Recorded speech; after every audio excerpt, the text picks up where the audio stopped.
Hello, boys and girls. My name is Princess Anna, and today I am going to read you the true story of the Three Little Pigs, as told to John Cheska, illustrated by Lane Smith. Are you ready for the true story? I hope so. Are you two ready? Yeah. Today I have my helpers.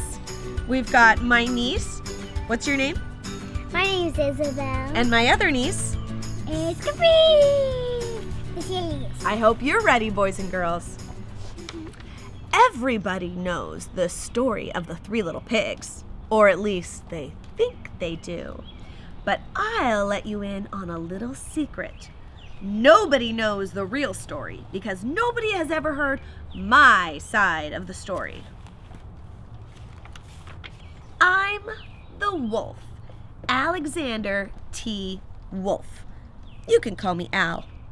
I don't know how this whole big bad wolf thing got started, but it's all wrong. Maybe it's because of our diet. Hey, it's not my fault wolves eat cute little animals like bunnies and sheep and pigs. That's just the way we are. If cheeseburgers were cute, folks would probably think you were big and bad too. But like I was saying, the whole big bad wolf thing is all wrong. The real story is about a sneeze and a cup of sugar. This is the real story. Are you guys ready? The real story. Way back in Once Upon a Time, I was making a birthday cake for my dear old granny. I had a terrible sneezing cold. I ran out of sugar. Why? So I walked down the street to ask my neighbor for a cup of sugar. Now, this neighbor was a pig, and he wasn't too bright either. He had built his whole house out of straw. Can you believe it? I mean, who in his right mind would build a house out of straw? So, of course, the minute I knocked on his door, it fell right in. I didn't want to just walk into someone else's house, so I called, "Little pig? Little pig? Are you in?" No answer. I was just about to go home without the cup of sugar for my dear old granny's birthday cake. And that's when my nose started to itch.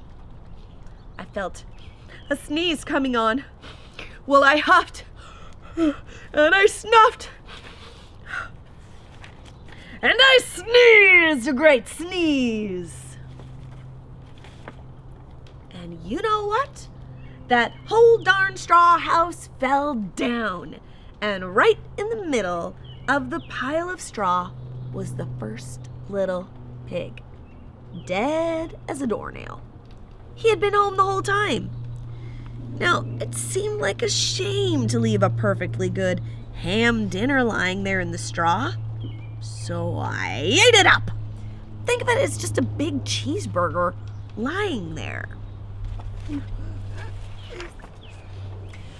I was feeling a little bit better, but I still didn't have my cup of sugar. So I went to the next neighbor's house.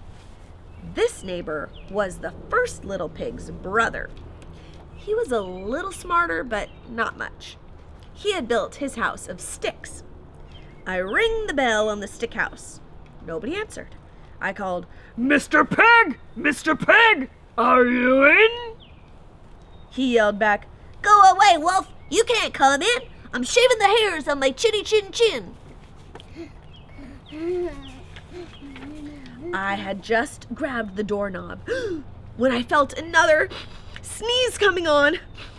I huffed and I snuffed and I tried to cover my mouth, but I sneezed a great sneeze. And you're not going to believe this, but this guy's house fell down too, just like his brother's.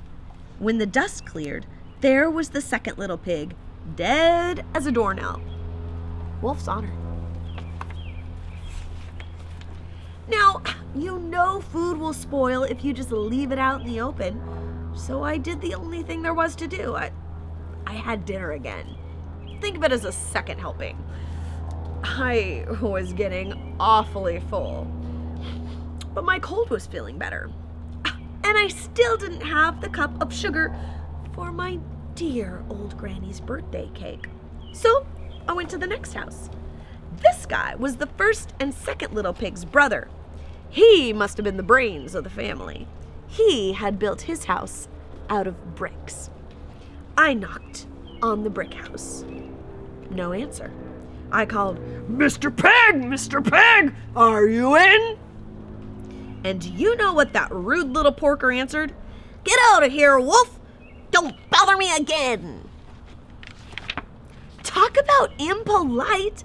He probably had a whole sack full of sugar, and he wouldn't give me even one little itsy bitsy cup for my dear, sweet old granny's birthday cake. What a pig! I was just about to go home and maybe make a nice birthday card instead of a cake when I felt my cold coming on again. I huffed, and I snuffed, and I sneezed once again. Then the third little pig yelled, "And your granny can sit on a pin."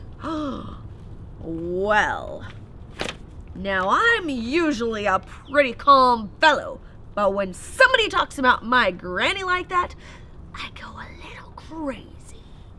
When the cops drove up, of course I was trying to break down the pig's door, and the whole time I was huffing and puffing and sneezing and making a real scene. The rest, as they say, is history. The news reporters found out about the 2 pigs I had for dinner. They figured a sick guy going to borrow a cup of sugar didn't sound very exciting, so they jazzed up the story with all of that huff and puff and blow your house down.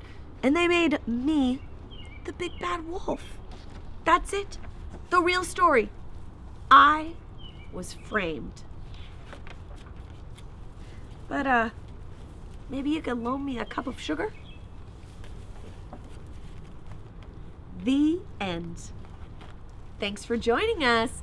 Hope you enjoyed the true story of the 3 little pigs. Did you like it, girls? Yeah. Do you believe Alexander T. Wolf? Do you think he was a big bad wolf, or was he framed? He was friends.